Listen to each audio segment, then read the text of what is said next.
Adding services into Microsoft Bookings can allow your customers to quickly schedule a time slot. So today I'm going to show you how to do it. Let's get it done.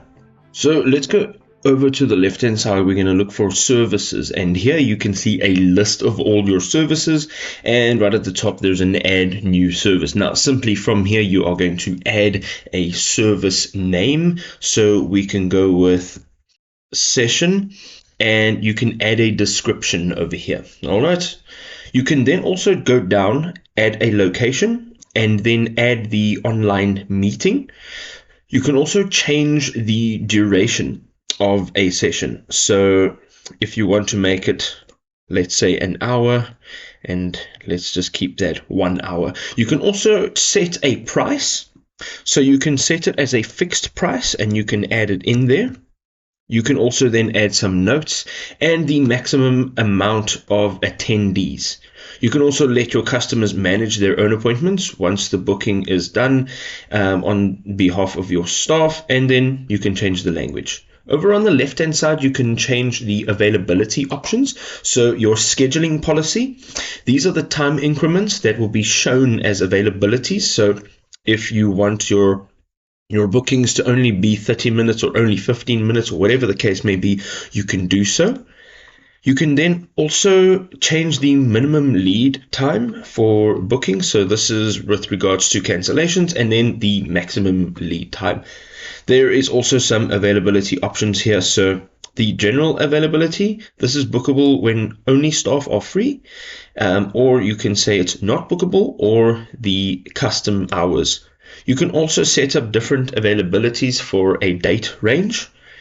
And then you can come up to the top again, and on the left you'll have the staff assignment. So here you can assign any of the staff to an appointment.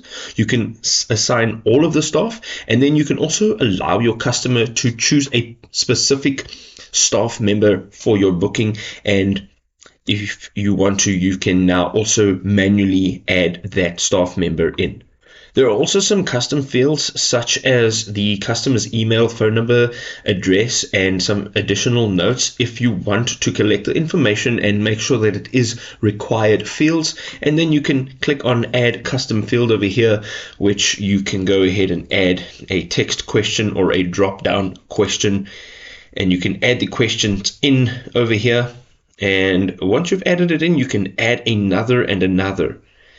Once you're done, you're going to hit Save Changes here, and we're going to go back up to Notifications. And this is where you can manage all of your email notifications and your reminders. So you can have confirmation emails sent, and you can add some additional information in here as well. You can also add email reminders. You can set the parameters for the email reminders as well as follow-up emails. So you can add that follow-up in there. You can also then just change the parameters over here.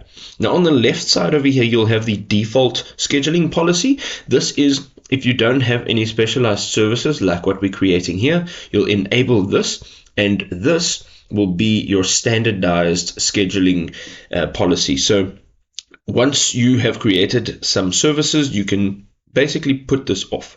You also want to show this service on your booking page or not.